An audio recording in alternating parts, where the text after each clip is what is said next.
farm breakfast on the porch.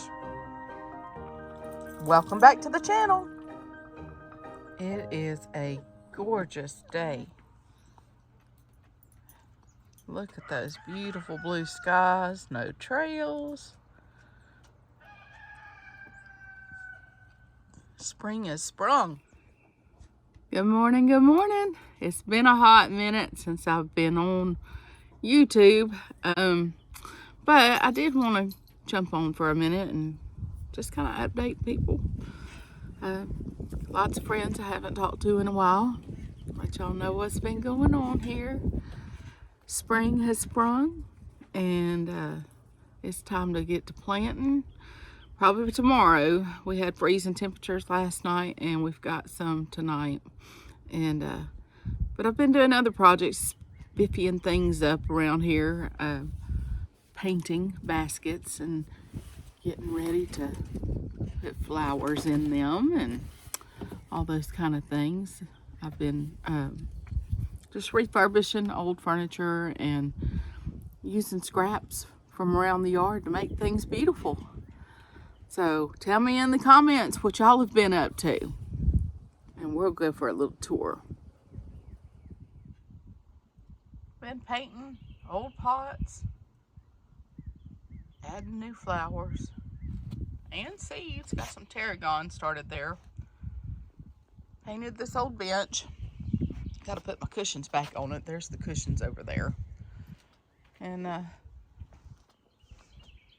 I need to replace this old bucket. It's dry rotted, but it's got a potato in there.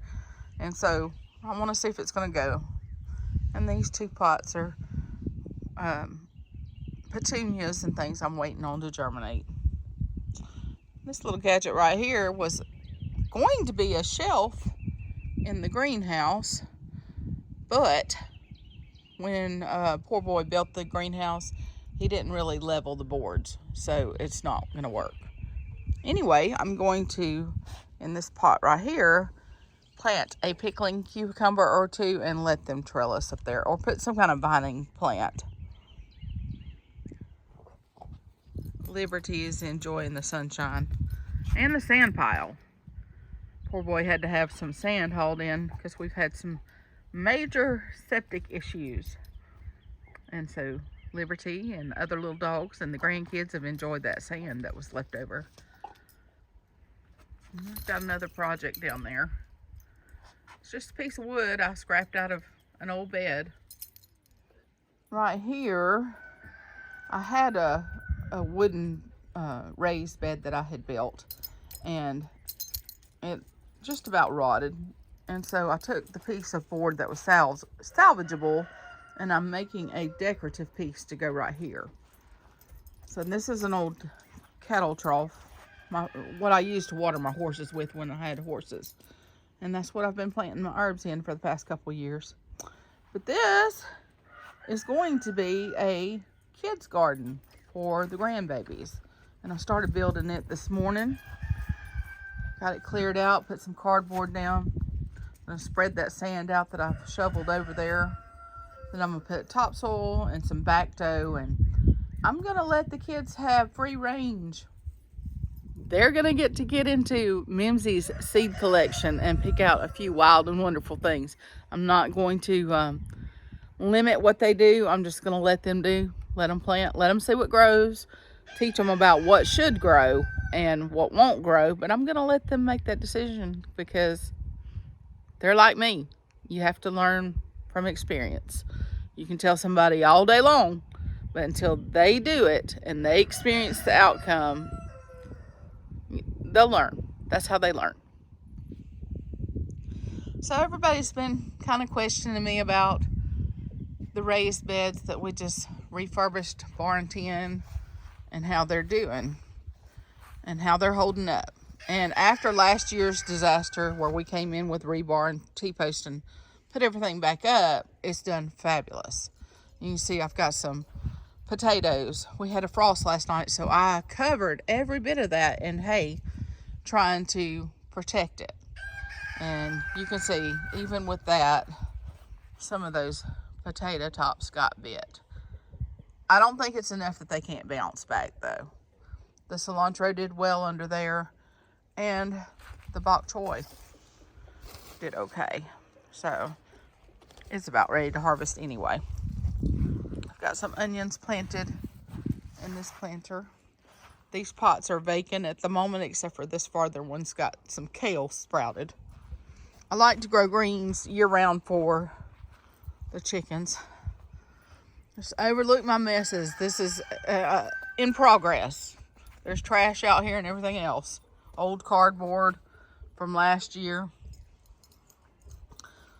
My drip tape that I've got to put together. There's Roxy. Hello, Roxy. Everybody's enjoying outside today. It was freezing last night, and now it's beautiful. It's probably 50 degrees. My little cucumbers withstood it. I covered them with the hay, and then came out here this morning and uncovered them, and they're handling it like a champ. There's not much planted out here. I do have some lemon balm and my garlic, of course, and more potatoes over here. Asparagus going wild. This is only the second year for it, so I'm just leaving it be. I did break off one stalk earlier before it got too monstrous. Had some zucchini out here last night, and one did fine. The other one's a little droopy, but I really didn't need zucchini anyway. I just couldn't resist the urge to plant it. Got potatoes. A little lettuce. I had covered it with the hay too. I decided to leave a little sprigs of it. It's supposed to get cold again tonight, and I'm just going to be recovering. So I've got my basket here that I was going to use for a tomato cage. And then I was like, this morning, hey, I'll just stuff this hay in here, and it'll be okay till it's needed elsewhere. I've got some little sweet peas going. Don't know how long these are going to last. It gets so hot here so fast. But I thought I would try. And I know that y'all can hear the roosters crowing. I've got 3 coops now. And I've limited myself to 3 breeds. I have French Black Copper Morans, German Bielefelders, and the White American Breast. And those are all import birds, not hatchery birds. Well, hello there. Hello, Fritz. How are you ladies? Y'all doing okay? Okay. Show off. We'll have it. They're in a mud bath today. All the rain and the freezing temperatures. I think I'm going to put some mulch out here this week. Their coop is a sand coop. You can see I've got tarps where I pull it across when it's freezing temperatures, just to kind of block wind off of them. And these are the French Copper Morans. Ezekiel and his ladies, his harem. Sweet birds. There's just a few of them. I just like those dark colored eggs. And of course I'll sell hatching eggs locally. I don't ship anything, but if somebody wanted some hatching eggs, I would sell them. I actually sell more of the Bielefelder hatching eggs than anything. I have sold some of the White American Breasts, but these are my favorites. They are the most docile, and they act like little dogs. They're following me everywhere. And these are the breasts. They're actually going to go live with my neighbor soon. We're going to swap out. She likes these because they do so well in their broodiness. And they lay very productively. The reason I don't like them is because they're flighty. And they are dual-purpose birds, but poor boy does not like the meat. He says it's stronger than what he's used to. So we do butcher the Bielefelders. I had 17 roosters this fall that I butchered. I have butchered a few Moran roosters, and of course the breasts. And even though he doesn't like it. I use what I need to use for dog food or broth or things like that. But this little guy can be a turd. He's come at me twice. I've punted him twice. He doesn't come after me anymore. But he thought he was going to show out. So I am trying my hand at a few new things this year. Got a few little plants, actual flower plants. Usually I do like this, carrots. You know, I grow groceries in pots. But this year I'm adding a few flowers, a few ferns. I do have some mullein going, some aloe vera, hostas, Christmas cactus that I'm very proud that I've kept alive. Yeah, I've just been sprucing up around here. You know, just working on things. I've got a mess on my porch still that needs to be cleaned. But, you know, it is what it is. It's farm life, and I have a lot to keep up with Mom still here. March the 14th, we celebrated 10 years of her living with me. 10 years that I've kept her alive and going. And so I'm quite pleased with that. We have Mississippi fire ants. Those things are of Satan. Just saying. I did put some strawberry plants out, about 25 of them. My goal is to eventually have this entire bed covered in strawberries. That way I don't have to weed so much or work so hard on it.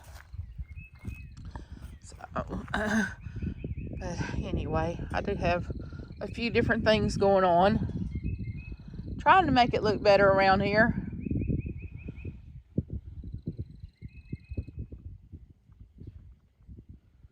This is the front yard going all the way down the knoll into our pasture area. We really got to do some fence line cleaning. And we don't have any livestock down there. Poor boy's not able to help me do it. And right now I just don't want something else to be tied to. So, tied down with. So basically, that's what's been going on around here outside. I do have a few new projects. I have always made it my goal to learn one thing new each year. Last year, I learned how to do a little of the knitting. And also, I jumped into milling my own grains. And so this year, I'm learning, self-teaching myself to bake with fresh milled flour and sourdough. And so that's quite a learning curve, but it's working, and Mom's doing really good. Obviously, I can tell the difference that it helps me. I thought that I was totally gluten intolerant, but some of the fresh milled grains I can handle, especially the ones like acorn and spelt. I have a big selection of it. Back in November for my birthday, my daughter and I made a day trip, like 12 hours or 14 hours, straight there, straight back. We drove to Woodstock, Georgia to Breadbecker's, and I bought grains in bulk. And the reason I did it that way instead of just having it shipped is because shipping was so ungodly for bulk buckets that I was able to afford to pay my other daughter to be here and cover the road trip expenses. So they gave me a day out, even though it was just straight there. I think I spent 20 minutes or 25 minutes, okay, Liberty, in the actual store. It's small, and I'm not a big shopper. I'm gonna get it and get out there. And so we did that. Then we went to an Italian restaurant and ate a nice lunch and came straight back. And so getting into the grains and working on that. And of course, you know, that's not a bad thing to have in your prepper storage. Of course, I didn't do that for a long time, mainly because I didn't have a grain mill. And back this fall, we were going to purchase a cow for the freezer. Turned out she was Prager's, so we didn't get to get that cow. So I took that money and just moved to the next thing on the wish list, which was an grain mill and a nice mixer to handle bread doughs. I went ahead and bought myself an anchor swim and some of the attachments, and I've just been adding an attachment here and there as we go, like an oat flaker or a pasta cutter, those kind of things. So I'm learning all the things, and probably will be sharing some of that soon. Hopefully, I just want to be able to have mastered something really well before videoing it, if that makes sense. Y'all, this is my girl. This is Liberty, and she is an English Mastiff. I've videoed her some before. She's 2 years old now, and she is my main fur baby. And this is the neighbor's cat that she's barking at. They have a love-hate relationship. And there's Cash the garden kitty. They like each other. They'll rub all over each other, but these two are nemesis. I'm not sure what the deal is. But she is my guard dog. And she definitely stays between me and thee. And I love her so much. She's a good cuddle bug. And she's a good couch potato. So I'm glad that you came along for this little tour with me. Good to see everybody again. Can't wait to hear from y'all. I've got to get back in the house and help Mom. Y'all have a great day. God bless. Cash, you're making it a little difficult, sweetheart.